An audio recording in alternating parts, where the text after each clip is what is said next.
रात के लगभग 1 बज रहे थे। दरवाजे पे खटखटाहट की आवाज आती है। घर के भीतर 1 से 1.5 महीने पहले जिसकी शादी हुई रहती है, नई नवेली दुल्हन नीलम, जिसके कानों में आवाज जाती है, वो जैसे ही आवाज जाती है घड़ी की तरफ देखती है। घड़ी में लगभग 1:30 बज रहे होते हैं और जैसे वो घड़ी की तरफ देखती है तो पूछती है कि कौन है। तो बाहर से उसके जेठ की आवाज आती है कि बहू, दरवाजा खोलो, मेरे सिर में बहुत भयंकर दर्द उठा है। नीलम हड़बड़ा के उठती है, दरवाजा खोलती है, पर्दा की है, घूंघट में है। तो जो नीलम का जेठ होता है कहता है मुझे 1 गिलास पानी दे दो। जैसे ही नीलम ग्लास का पानी लेने जाती है, वो उसके पलंग पे जाता है और बैठ जाता है। इसके बाद कुछ ऐसा होता है जिसकी कभी किसी ने कल्पना नहीं की थी, और इसके बाद एक कत्ल होता है। और जब इसका खुलासा होता है तो वाकई हैरान कर देने वाला होता है, परेशान कर देने वाला होता है। तो आखिर ये क्या मामला था और क्यों ऐसा हुआ, तो इसको जानने की कोशिश करते हैं, इसको समझने की कोशिश करते हैं। इसके लिए हमारे साथ वीडियो में अंत तक बने रहिएगा। नमस्कार, मैं सावित्री यादव यस के क्राइम सफर में आप सभी का स्वागत करती हूँ। उम्मीद है यस के क्राइम सफर की सारी फैमिली अच्छी होगी, अपना ख्याल रख रही हो। आज मैं जिस घटना को, जिस कहानी को लेके आप लोगों के बीच रूबरू हुई, इंसानियत को शर्मसार कर देने वाली है, सारे रिश्ते नातों को तार तार कर देने वाली है। और जिसने भी इसको सुना, सबने दांतों तले उंगली दबाया कि कोई ऐसा कैसे कर सकता है।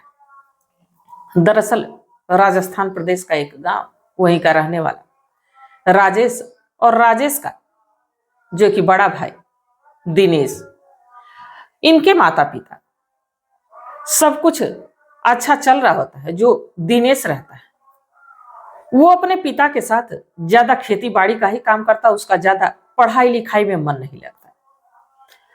दिनेश के पिता ये कहते भी कि देखो, हम लोगों की जिंदगी तो किसानी में चली गई, कम से कम तुम पढ़ लो। तो दिनेश कहता कि पिताजी, आपकी भी तबीयत खराब रहती है, आप भी ज्यादा कामकाज गृहस्थी का संभाल नहीं पाते, इसलिए मेरी चिंता ना किया करो, मैं खेती बाड़ी से ही अपनी जिंदगी का गुजर बसर कर लूंगा। हाँ, अगर जो राजेश पढ़ेगा तो उसको छोटा भाई नहीं बल्कि उसको अपना बेटा बना के पढ़ाऊंगा और उसको किसी अच्छे काबिल अफसर बनाऊंगा। अब जब ऐसी बात करता तो दिनेश के पिता भी कुछ कह नहीं पाते। धीरे धीरे वक्त गुजरने लगता है। जब कुछ वक्त गुजरता है तो दिनेश के माता पिता अब सोचते हैं कि दिनेश की शादी कर देनी चाहिए। दिनेश के लिए एक लड़की की तलाश होती है जिसका नाम मंजू होता है। मंजू बेहद गुड़ी रहती है, बाकी रंग थोड़ा सांवला रहता है। अब मंजू के गुण को देख के दिनेश के माता पिता मंजू की शादी अब दिनेश से कर देते हैं। दिनेश के घर जब मंजू दुल्हन बन के आती है तो पहले तो दिनेश को पसंद नहीं आती, बाकी वो माता पिता अरेंज मैरिज करते हैं और लोग समाज को देख के वो एडजस्ट कर लेता है। बाकी मंजू का स्वभाव इतना बढ़िया रहता है कि जैसे दिनेश कहता वैसे वो करती, और उसके माता पिता का भी ख्याल रखती, उसके भाई का भी ख्याल रखती। अब इन सब सारी बातों को लेकर अब धीरे धीरे इनकी गृहस्थी आगे चल पड़ती है, सब कुछ अच्छा चलने लगता है। 2 सालों के बाद ही दिनेश को एक बेटा हो जाता है। इसके बाद कुछ समय और बीतता है, उसके माता और पिता बारी बारी दोनों इस दुनिया को छोड़ के चले जाते हैं। घर में बचा दिनेश और दिनेश की पत्नी मंजू, उसका एक बेटा और छोटा भाई राजेश। राजेश पढ़ने लिखने में बेहद तेज तर्राक, बेहद होशियार। समय गुजरता है, दिनेश उसको हर चीज मुहैया कराता जिससे कि वो पढ़ लिख सके, और उसका हौसला भी बढ़ाते रहता, बीच बीच में उसको रोकते टोकते रहता कि किसी गलत संगत में ना पड़े। समय तेज रफ्तार से दौड़ रहा था। इसी बीच अब दिनेश को एक बार फिर एक लड़की का जन्म उसके घर में होता है, यानी 2 बच्चे अब हो गए दिनेश के। अब जैसे ही कुछ वक्त गुजरता है, ये जो राजेश है जैसे ही अपनी पढ़ाई पूरी करता है, इसके बाद इसको एक अच्छी जॉब मिल जाती है और वो जॉब करने के लिए अपने घर से सीधे वो दिल्ली शहर चला जाता है। अब दिल्ली में ही रह के जॉब करने लगता है, पैसे रुपये राजेश को भेजने लगता है, सब दिनेश को भेजने लगता है। दिनेश भी अब बड़े खुशी खुशी इधर किसानी से भी अच्छा खासा उसका सब कुछ हो जाता है इधर। अब राजेश पैसा भी भेजने लगता है, सब कुछ बढ़िया घर द्वार बन गया। इसके बाद अब कुछ लोग ये कहने लगे कि देखो दिनेश, मिला जुला के राजेश के तुम ही माँ बाप हो और तुम ही लोगों से उसकी भी आसदास है। अब राजेश की भी शादी कर देनी चाहिए, क्योंकि राजेश भी अब पढ़ लिख गया। राजेश की 22 से 23 साल उम्र हो गई। दिनेश कहता है कि ठीक है। अब एक लड़की की तलाश करता है जिसका नाम नीलम होता है। नीलम देखने में बेहद हसीन और बेहद खूबसूरत, ग्रेजुएशन की पढ़ाई कंप्लीट कर ली रहती है। अब नीलम के माता पिता से बात चलती है और वो भी राजेश को दामाद के रूप में देखने लगते हैं। दोनों की शादी तय होती है और नीलम की शादी राजेश से हो जाती है। जब नीलम दुल्हन बन के राजेश के घर आई, राजेश पहली रात जब अपनी पत्नी के कमरे में गया, जब उसका घूंघट उठाया तो देखते कि देखते ही रह गया, जैसे लग रहा था कि वो स्टैचू बन गया। इसके बाद नीलम पूछती कि क्या तुमने पहले कभी लड़की नहीं देखी? राजेश कहा कि लड़की तो मैंने तमाम देखी, पर तुम्हारी जैसी सुंदर और तुम्हारी जैसी सुशील नहीं देखी। तुम्हें वाकई ऊपर वाले ने बड़ी फुर्सत से बनाया, बड़े आराम से बनाया, और मेरे तो भाग्य खुल गए कि तुमसे शादी हो गई। जब इतनी तारीफ नीलम सुनती है तो नीलम भी अब अपने पति के तरफ आकर्षित होती है। दोनों एक दूसरे के साथ समय बिताते हैं। अब समय गुजरते रहता है। बाकी जैसे ही महीने भर का समय गुजरता है, अब राजेश कहता है कि मेरी छुट्टी खत्म हो गई, अब तो मुझे नौकरी पे जाना होगा। अब नीलम को ढेर सारी बातें समझाता है, कहता है कि देखो, माँ बाप के जाने के बाद मेरी भाभी मंजू और भैया दिनेश और इनके बच्चे, यही लोग मेरा परिवार है और यही लोग मेरे माँ बाप हैं। इसलिए तुम मेरे भाई भौजाई का माँ बाप की तरह ख्याल रखना। नीलम भी कहती है कि मैं कोई शिकायत का मौका आपको नहीं दूंगी। इसके बाद राजेश दिल्ली चला जाता है और जब दिल्ली चला जाता है तो इधर अब घर में दिनेश, मंजू और बच्चे। अब समय गुजर रहा था। बाकी इधर दिनेश जो है वो एक अलग ही साजिश रच रहा था। वो बार बार इस नीलम पे गंदी निगाह रख रहा था। नीलम को कभी खाना बनाते वक्त देखता, कभी जो कि अचानक से घर में आके देखता। जबकि नीलम हमेशा घूंघट में रहती थी, उसको अपने ससुर का दर्जा देती थी, अपने बड़े होने का सम्मान दे रही थी कि जेठ जी। अभी भी हमारे हिंदुस्तान में, हमारे समाज में बड़े जेठ को, बड़े भाई को वही दर्जा दिया जाता है जो एक सास और ससुर को दिया जाए, और बड़ा सम्मान मिलता है। अब यही नीलम भी कर रही थी। वक्त गुजर रहा था। बाकी इधर दिनेश के मंसूबे कुछ और रहते हैं। अब डायरेक्टली वो नीलम से कुछ कह नहीं पा रहा था और ना ही अपनी पत्नी मंजू को कहीं अपने आप से दूर भेज पा रहा था। इसलिए अब एक चाल चलता है, लड़कों को नानी के यहाँ जाने के लिए मनाता है कि तुम लोग नानी के यहाँ जाओ, और बच्चे नानी के घर का नाम सुनते हैं तो चाहे किसी के भी बच्चे हों, उत्साहित हो ही जाते हैं। अब माँ से जिद करने लगते हैं कि माँ, कुछ दिनों की स्कूल में छुट्टी है, क्यों ना चलें नाना नानी के घर। इसमें मंजू भी तैयार हो जाती है और मंजू अपने पति दिनेश से पूछती। दिनेश तो जब से इस चीज का इंतजार ही कर रहा था। दिनेश कहता है कि ठीक है, तुमको अगर जो मायके जाना ही है तो चले जाओ और आराम से घूम के आना, बच्चों को कुछ दिन समय दे देना ताकि अपने नाना नानी से अच्छे से मिल लें, अच्छे से घूम लें, तब आना। अब मंजू भी जिम्मेदारियों तले घर में दबी थी। पहली बार इतने आराम से उसका पति कहा कि जाओ मायके। मंजू भी अपने मायके जाने की तैयारी करती है, मायके चली जाती है।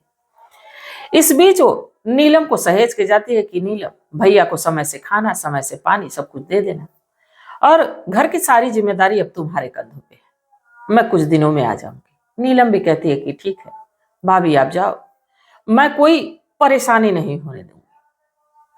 अब मंजू तो चली जाती है। बाकी जैसे ही रात होती, नीलम खाना बनाती है, इसे दिनेश को खाना खिलाती। दिनेश भी खाना खा के अपने कमरे में सोने चला जाता है और नीलम अपने कमरे में जाके दरवाजे की चिटकिनी लगाती और सो जाती। बाकी जैसे रात के 1 बजते दरवाजे पे खटखटाने की आवाज आती। नीलम पूछती, क्योंकि घड़ी जब देखती है तो घड़ी में लगभग 1:30 बज रहे होते। अब जब पूछती है कि कौन है तो बाहर से आवाज आती दिनेश की कि बहू दरवाजा खोलो, मेरे सिर में बहुत जोरों का दर्द हो रहा है।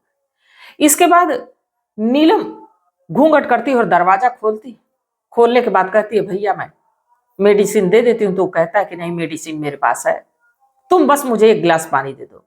नीलम जैसे ही गिलास का पानी लेने जाती, दिनेश इस नीलम के ही बेड पे बैठता है। नीलम उसको ला के पानी देती। जब पानी देती है तो जो उसके हाथ में मेडिसिन थी वो दरअसल दर्द की नहीं थी बल्कि शक्तिवर्धक गोली थी। उसको खाता है। खाने के बाद वहीं बैठा रहता है और नीलम का हाथ पकड़ के उसको बगल में बैठाता है। नीलम कहती भी है कि जेठ जी ये क्या कर रहे हैं, आपको मैं बड़ा मानती हूँ, आप मेरे भाई हो। वो कहता है कि तुम मेरे छोटे भाई की पत्नी हो इतना मैं जान रहा हूं, पर मैं पसंद तुम्हें इसीलिए किया था कि तुम मेरी भी ख्वाहिशों को पूरा करो, मेरे भी जिस्म की आग को ठंडी करो। जब ये बात नीलम सुनती तो मानो उसके पैरों तले जमीन ही निकल जाती। वो लाख उस आदमी से अपने आप को छुड़ाने की कोशिश करती, बाकी वो छोड़ता नहीं। जबरदस्ती नीलम पे हावी हो जाता है और नीलम के साथ एक तरह से मानिए तो नीलम का रेप करता है, हैवानियत करता है, दरिंदगी करता है। नीलम लाख रोकती रहती। बाकी अब जैसे ही सुबह होती, नीलम ही एक गलती कर देती है। ना ही ये बात अपने पति से बताती है और ना ही अपनी जेठानी को बताती है।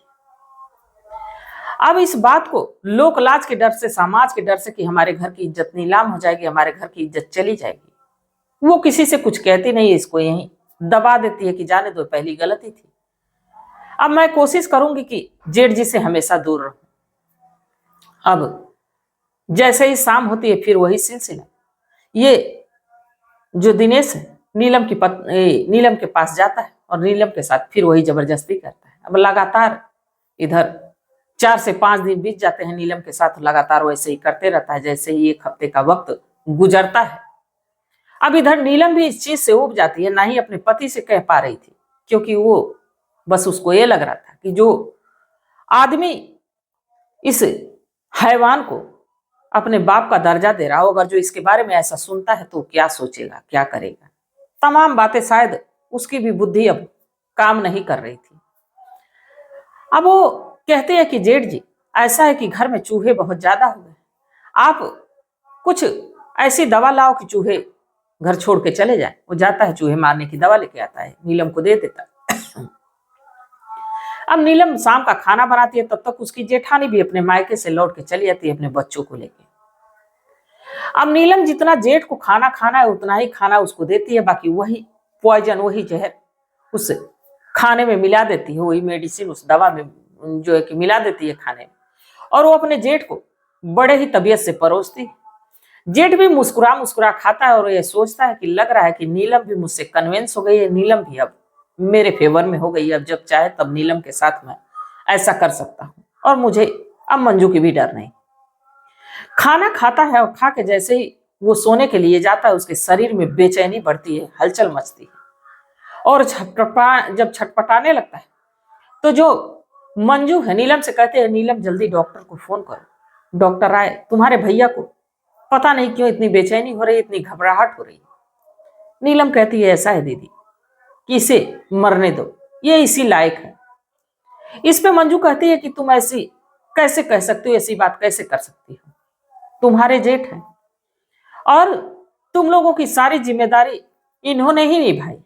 वो कहती है कि जिम्मेदारी तो निभाई, पर इन 1 हफ्तों के अंदर इसने मुझसे उसका बदला ऐसा लिया, मुझे इतना रौदा कि जिसको सुन के आपके भी कलेजे को जो कि कहीं ना कहीं कचोट मच जाएगी। जब ये बात मंजू सुनती तो मंजू भी कुछ देर के लिए शायद पत्थर सी बन जाती है और उसके आंखों के सामने ही दिनेश दम तोड़ देता है। जब दिनेश दम तोड़ देता है तो मंजू को घबराहट होने लगती है और इस घबराहट में वो सीधे थाने पहुंचती है और सारे वाकया को बयां करती है। पुलिस वाले आते हैं, डेड बॉडी को अपने कब्जे में लेते हैं, पोस्टमार्टम के लिए भेजते हैं, साथ ही नीलम को जो कि थाने लेके चले जाते हैं। अब इस बात की सूचना जब राजेश को लगती है तो राजेश भी दिल्ली से भाग के आता है, नीलम से मिलने जाता है। नीलम से कहता है कि तुमने ऐसा क्यों कर दिया। नीलम कहती है कि जो मेरे साथ हुआ, मेरे साथ हवायानियत हुई, मेरे साथ दरिंदगी हुई, क्या आप देख रहे थे, मेरे शरीर को नोचा गया। तो इस पे राजेश कहा कि इसका रास्ता ये नहीं था, तुम मुझे बता सकती थी, मैं तुम्हें घर से बाहर लेके चला जाता। और तुम मुझे नहीं बता पा रही थी तो कम से कम भाभी को तो बता ही सकती थी। बाकी तुमने ऐसा नहीं किया, अपने हाथ उस दरिंदे के खून से रंग लिया। अब तो तुम जेल के सलाखों के पीछे चली जाओगी, वो सदा के लिए चला गया। अब मैं किसके सहारे रहूंगा। दोनों पति पत्नी एक दूसरे से दूर हो जाते हैं, दोनों एक दूसरे को इतना बेइंतहा मोहब्बत करते थे, बेइंतहा चाहते थे, पर कहीं कहीं पे ऐसी घटनाएं घट जाती हैं जिसको सुनने के बाद, समझने के बाद सारे रिश्ते तार तार हो जाते हैं। और लास्ट में यही समझ में आता है कि शायद कलयुग का असर है। लोगों की सोच, लोगों की मानसिक स्थिति इस कदर गिर गई कि अपने और अपने लोगों में कैसे फर्क करना है, ये उनके समझ में नहीं आता कि क्या किया जाए, और ऐसे ऐसे घटनाओं को अंजाम दे देते हैं। अब नीलम तो शायद ही जेल के सलाखों से बाहर आए, अगर जो बाहर भी आएगी तो क्या वो वाकया भूल जाएगी। और इधर 2 बच्चों को लेके मंजू विधवा हो गई, राजेश अकेला हो गया। एक परिवार पूरी तरह से इस हवस के चलते तितर बितर हो गया। तो इस घटना को सुनाने का मेरा उद्देश्य ये नहीं था कि किसी की भावनाओं को ठेस पहुंचाया जाए, किसी को आहत किया जाए, बल्कि बस इसलिए कि लोगों को जागरूक किया जाए, लोगों को सचेत किया जाए। तो इस घटनाक्रम पे आप लोग क्या सोचते हैं, आप लोगों की क्या सलाह, आप लोगों की क्या राय, कमेंट सेक्शन में जरूर बताइएगा। तब तक आप लोग अपना ख्याल रखिए, अपने परिवार का ख्याल रखिए, बाल बच्चों का ख्याल रखिए। मिलते हैं कल एक नई वीडियो के साथ, तब तक के लिए जय हिंद, जय भारत।